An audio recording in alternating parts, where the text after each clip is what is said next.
तपः फलाभ्यां भक्तेषु प्रकटितफलाभ्यां भवतु मे शिवाभ्यामस्तो गत्रिभुवन शिवाभ्यां हृदि पुनर्भवाभ्याम् आनन्दस्फुरद्भवाभ्यां हतिरियम् तनीयां सम्पां तव चरण पङ्केरुभवम् विरिञ्चि सञ्चिन्वन् विरचयति लोकानविकलम् परत्येनं शौरिः कथमपि सहस्रेण शिरसा हरचक्षुस्येनम् अजगहसितो स्थूलनविधिं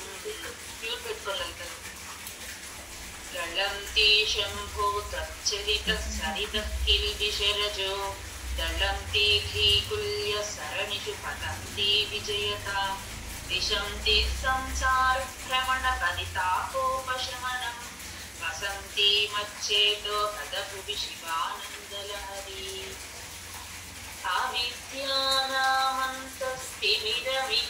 अविद्यानामन्तस्तिमिरमिहिरद्वीपनगरी जडानां चैतन्यसहभगमकरन्दश्रुतिछरी दरिद्राणां चिन्तामणिगुणनिका जन्मजलसौ निमग्नानां दंशां मुररिपुवराम् अस्य भवति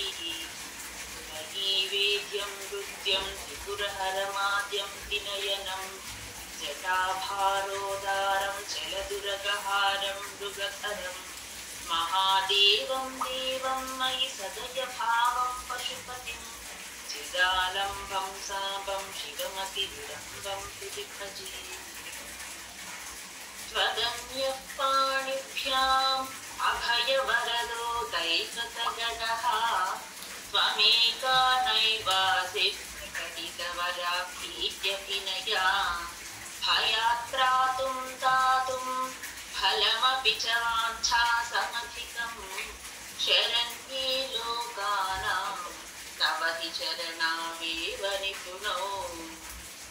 सहस्रं वर्तन्ते जगदि त्रिपुराः क्षुद्रफलदा न मन्ये स्वप्ने वा तदनुसरणं तत्कृतफलम् हरिब्रह्मादीनामपि निकटभाजावसुलभम् चिरं याचे शम्भो शिव तव पदाम्भोजभजनम् हरिस्त्वामाराध्य प्रणतजनसौभाग्यजननी पुराणादि भूत्वा तुजरिपुमपि क्षोभमनयत् स्मरोऽपि त्वां नत्वा रतिनयनलेपीन वपुषा मुनीनामप्यन्तः प्रभवति किमु मोहाय महताम् ఒక్క నిమిషం జ్యోతిగా అయితే చదవలేదు స్మృతౌ శాస్త్రే వైద్యే పునకవితా గానఫణితౌ